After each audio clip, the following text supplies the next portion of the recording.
Assalamualaikum warahmatullahi wabarakatuh. Perkenalkan nama saya Sandi Krismon 18087332 jurusan Kepelatihan Olahraga. Bella di sini saya akan membacakan bab 11.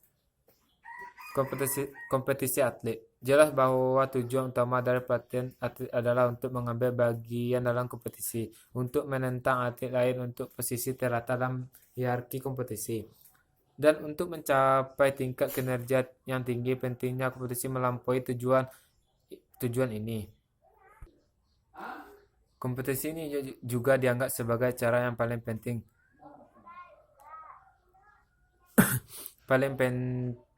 dan spesifik untuk menilai kemajuan atlet. Banyak pelatih yang berpendapat bahwa tingkat persiapan atlet juga meningkat dengan partisipasi dalam kompetisi. Meskipun ini benar, diharapkan bahwa tingkat pelatihan dan puncak yang tepat dicapai sesuai kompetisi secara spesifik seperti yang sering dicoba di beberapa olahraga profesional. Partisipasi dalam kompetisi, terutama fase pro-kompetitif ketika kontes pameran direncanakan, memang membantu para atlet untuk mencapai tingkat kesiapan yang tinggi dan kompetisi utama tahun ini. Selama kompetisi seperti itu, para atlet memiliki kesempatan untuk menguji semua faktor pelatihan dengan cara yang paling spesifik. Namun, untuk mempertimbangkan kompetisi sebagai satu-satunya cara perbaikan, mengurangi seluruh filosofi pelatihan, akibatnya mengganggu siklus utama kegiatan.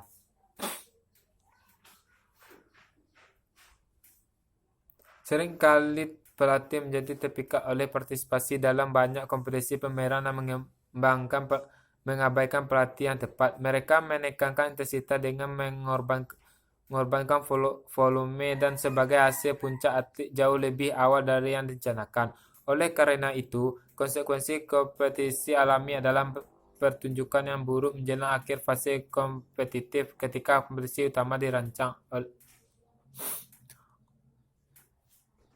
Orang yang tidak boleh lupa bahwa akumulasi pelatih secara fase persiapan bukanlah tas tanpa akhir, sebaliknya.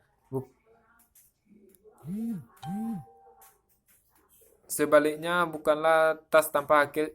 Tas harus selalu diisi ulang sehingga dukungan fisik dan psikologis yang memadai akan bertahan hingga akhir fase kompetitif.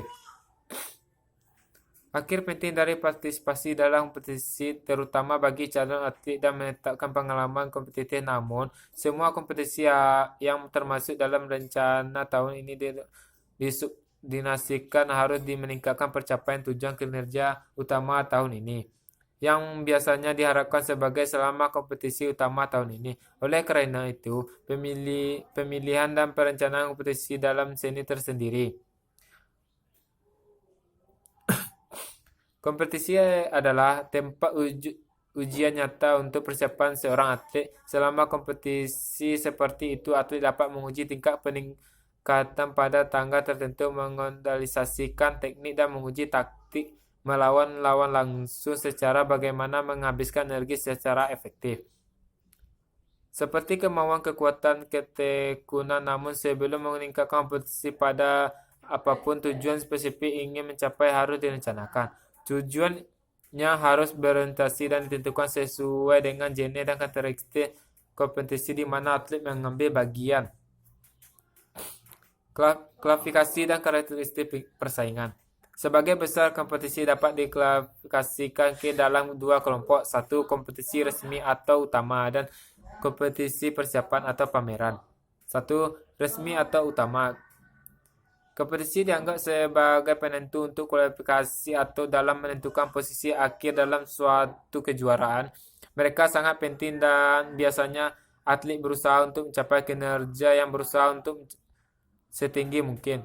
Di babak kualifikasi atau babak kinerja tertinggi tidak selalu diperlukan untuk tingkat kompetisi yang lebih lanjut.